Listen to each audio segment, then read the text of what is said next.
हा कांद्याचा जो विषय आहे जरा वेळ लागला तरी लागू दे सभापती महोदय.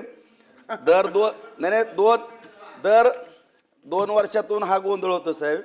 सभापती महोदय, सोलापूर जिल्ह्यामध्ये सोलापूर मार्केट कमिटीला 700 ते 800 मार्केट कमिटीज आहे, त्याच्यामुळे माहिती देतो सभापती महोदय. मंत्री महोदय, सोलापूर बाजार समितीला 700 ते 800 ट्रक कांदा त्या ठिकाणी येतो.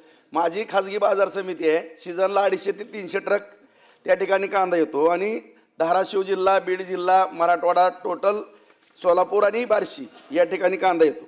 ह्याच्यामध्ये सभापती महोदय वेळोवेळी पाशा बहीणला सातत्यानं मी माहिती देण्याचं काम केलं. आपल्याही निदर्शनास आणलं. आपल्या काही उपसचिव सचिवांबरोबर मी मंत्री महोदय चर्चाही केली आहे.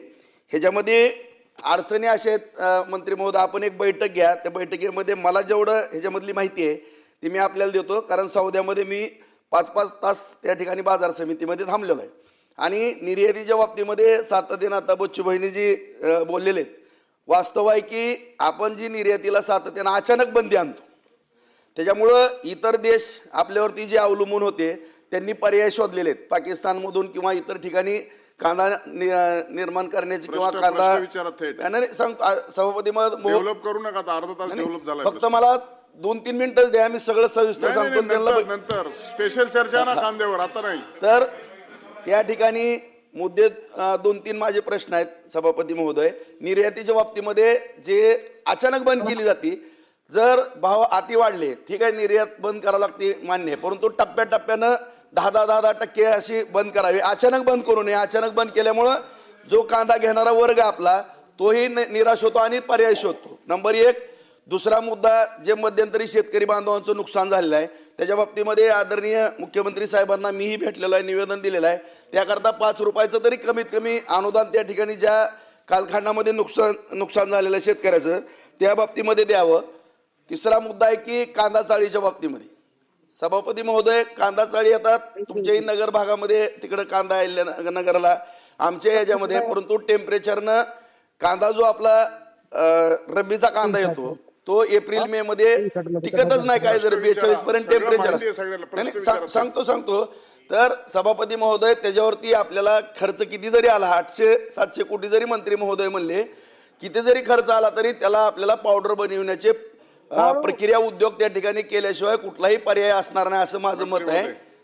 तर त्याकरता आपण केंद्र सरकारची मदत घेऊन प्रक्रिया उद्योग त्या ठिकाणी करावं. आणि कांदा चाळीच्या बाबतीमध्ये जे आपण छोटंसं अनुदान आहे त्याच्यामध्ये अनुदानामध्ये वाढ करावी अशी माझी विनंती.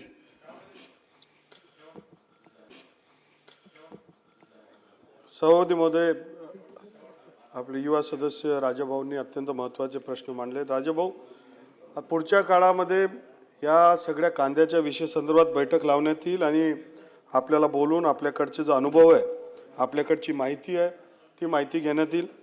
आपल्याकडे बरंच म्हणजे स्वतः तुम्ही प्रॅक्टिकली पाहिल्यामुळे त्याची माहिती आपल्याकडनं घेण्यात येईल. एक्सपोर्टच्या संदर्भात आपण अचानकपणे धोरण घेत नाही, पण आपल्याला माहिती आहे की महत्त्वाचं आपल्या देशातले लोक आहेत.